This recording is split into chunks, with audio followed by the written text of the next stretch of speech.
everyone, Lucamus Prime here, so it's time for the next episode of my series, Movie That Didn't Need a Sequel. And in this episode, I'm going to be covering this time an example of a sci-fi film, which is actually, ironically, a sequel, which, in my opinion, did not need sequels, and was better off being the end of two movies. And this is a franchise which involves talking simians.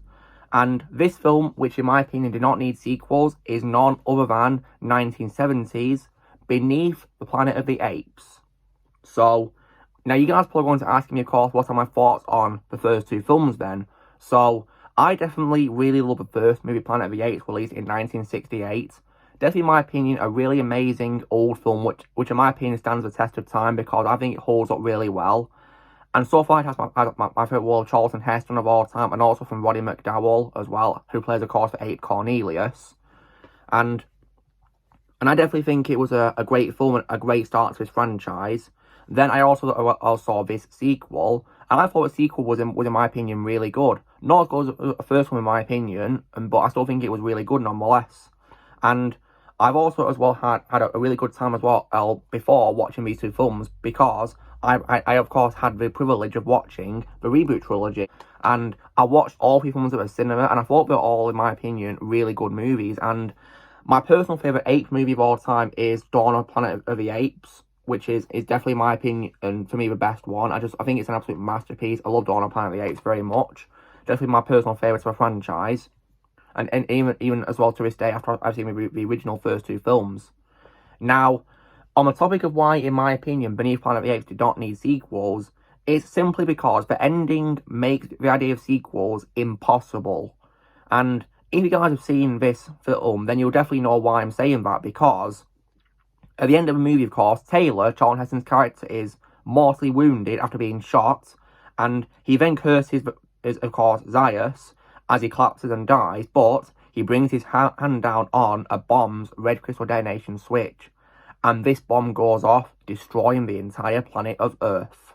So right there, Earth is destroyed, and the chance of doing a sequel is pretty much impossible.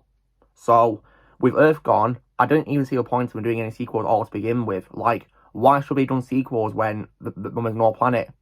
Like, the Planet of the Apes is literally gone, destroyed, so why would you bother doing more?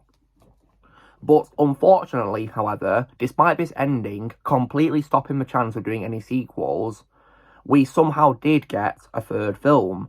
And this third film is the only one of the sequels after the second film I actually watched. And unfortunately, this film killed my interest in wanting to watch any more films because that film, of course, was released a year after, and of course was none other than 1971's Escape from the Planet of the Apes. Now, compared to the first two films, which I thought were really good, I personally did not like this third film. Compared to the first two films, this one for me was a big disappointment. And it has so many unanswered questions, it's absolutely ridiculous. And it can kill my interest in wanting to watch any more. And according to some of my friends, I'm dodging a bullet because apparently after the third film, it gets even worse in the original films.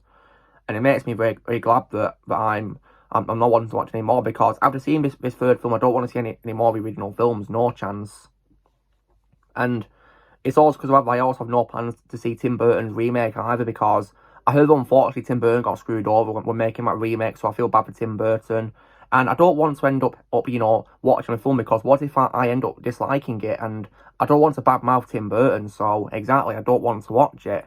Like, I don't see any reason why I should. Some people told me it's their least favourite film by Tim Burton, which really breaks my heart to hear, because he's one of my favourite directors of all time. And it breaks my heart that film is regarded as the least favourite film by him, so that is just heartbreaking, really. So I have no plan to see it. But when it comes to why I think this third film is not good, it's simply because, rather than actually be a proper sequel, it's just in my opinion, stupid. Because what I think is just so bad about it is for some reason, it brings back Cornelius, and he's apparently somehow escaped Earth's destruction and gone back in time. But, like, what? That just doesn't make any sense at all, and it takes him back to 1973 Earth. So, first of all, how did they survive Earth's destruction? Like, because, I mean, Roddy McDowall didn't even come back as Cornelius in the second film. That's probably my bad quality with the second film. No, Roddy McDowall was Cornelius. because I think in the second film he was recasted and was only in a small role. They never confirmed his actual fate in the second film as being alive. And based on Earth's destruction, there's no way Cornelius could have survived Earth's destruction. No, because Earth's gone. The planet of the apes is destroyed. So, the fact that Cornelius is alive in this third film, alongside the apes who are with him, it makes no sense whatsoever. Not to mention as well, the film, in my opinion, is a joke, because rather than feel like a serious Planet of the Apes film, like the first two films, and of course, the reboot trilogy certainly were, this film, in my opinion, just feels like a very bad, lame comedy about apes who come to Earth and meet humans. It doesn't feel like a serious ape movie whatsoever.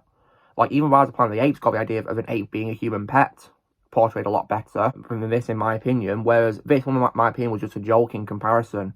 So, this film killed my interest in wanting to watch any more of the original films, and I'm not going to waste my time on them. No chance. Like, I don't see why I should. So I'm not going to watch any more of these films, and I have no plans to watch Tim Burton's remake either, because I didn't hear good things about it, and I don't want to badmouth Tim Burton, so yeah. So exactly, I don't want to watch it. I'll stick to the first two films and then the reboot trilogy. They should just stop with the second film and then done the reboot trilogy after it, in my opinion. And there's also no chance of me watching this upcoming fourth film either. I'm not interested in that whatsoever, because War Planet of the Apes, in my opinion, is the true end of this trilogy. To me, this is only a trilogy. It doesn't have a fourth film as far as I'm concerned. So, anyway guys, this is me covering why, in my opinion, the 1970 film Beneath Planet of the Apes did not need sequels in the original one of a franchise. So, you know the drill, guys. Be sure to give this video a like. Also, be sure to leave in the comments what you guys think of Beneath Planet of the Apes. Do you need sequels on it? Look, think in the comments below. Also, be sure to join the team by pressing subscribe on this coming future, and I'll see you all later.